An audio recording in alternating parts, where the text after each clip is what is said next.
रामकृष्ण की साधना अब एक ऐसे मोड़ पर पहुंच चुकी थी जहां साकार ईश्वर के लगभग सभी रूपों का अनुभव हो चुका था। माँ काली, राम, कृष्ण, हनुमान सब उनके लिए अब अलग अलग नहीं थे।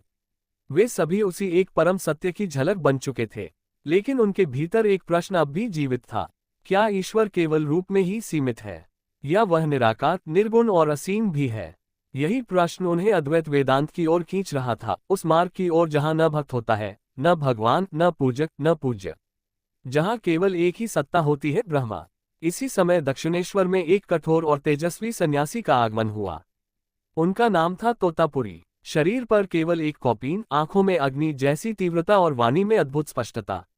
वे अद्वैत वेदांत के महान आचार्य थे और निराकार ब्रह्म के साक्षात अनुभवी। तोतापुरी ने जब रामकृष्ण को देखा तो तुरंत समझ गए कि यह कोई साधारण साधक नहीं है। उन्होंने कहा, तुम बहुत दूर तक आ चुके हो, लेकिन अब भी माँ काली के रूप में अटके हुए हो। जब तक रूप रहेगा, द्वैत रहेगा, और जब तक द्वैत रहेगा, सत्य अधूरा रहेगा। रामकृष्ण के लिए ये सबसे कठिन परीक्षा थी। माँ काली, जिनसे वे बच्चे की तरह प्रेम करते थे, जिनसे बात करते थे, जिनके बिना वे एक क्षण भी नहीं रह सकते थे, अब उसी माँ को छोड़ने की बात हो रही थी। जब तोतापुरी ने उन्हें निर्विकल्प समाधि में प्रवेश करने को कहा तो रामकृष्ण ने प्रयास किया। आंखें बंद की, ध्यान लगाया, लेकिन हर बार माँ काली का दिव्य रूप सामने आ जाता। रामकृष्ण रो पड़े। उन्होंने कहा, मैं सब कुछ छोड़ सकता हूँ, लेकिन माँ को नहीं। तोतापुरी ने कठोर स्वर में कहा, तो फिर तलवार उठाओ। उन्होंने एक कांच का टुकड़ा रामकृष्ण के हाथ में दिया और कहा, इससे उस रूप को काट दो। जैसे कोई विचार आता है, वैसे ही उसे काट दो। ये सुनकर रामकृष्ण कांप उठे, लेकिन उन्होंने आखिरी प्रयास किया।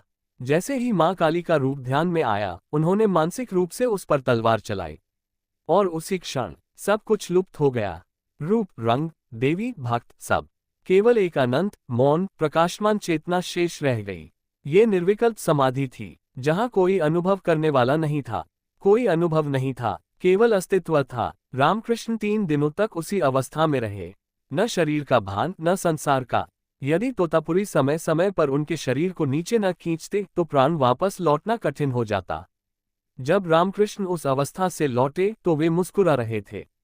अब उन्होंने वह भी जान लिया था जो जानना शेष था।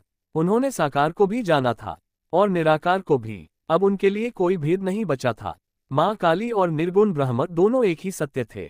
यहीं से रामकृष्ण केवल एक साधक नहीं रहे, वे सत्य के साक्षात प्रमाण बन गए। लेकिन ये कहानी अभी समाप्त नहीं हुई थी। अब उनके जीवन में आने वाले थे वे लोग, जिनके माध्यम से उनका संदेश पूरे विश्व में फैलने वाला था। अब मंच तैयार हो चुका था, एक ऐसे शिष्य के लिए जो इस अग्नि को संसार तक पहुंचाएगा, और उसका नाम था नरेंद्रनाथ दत्त।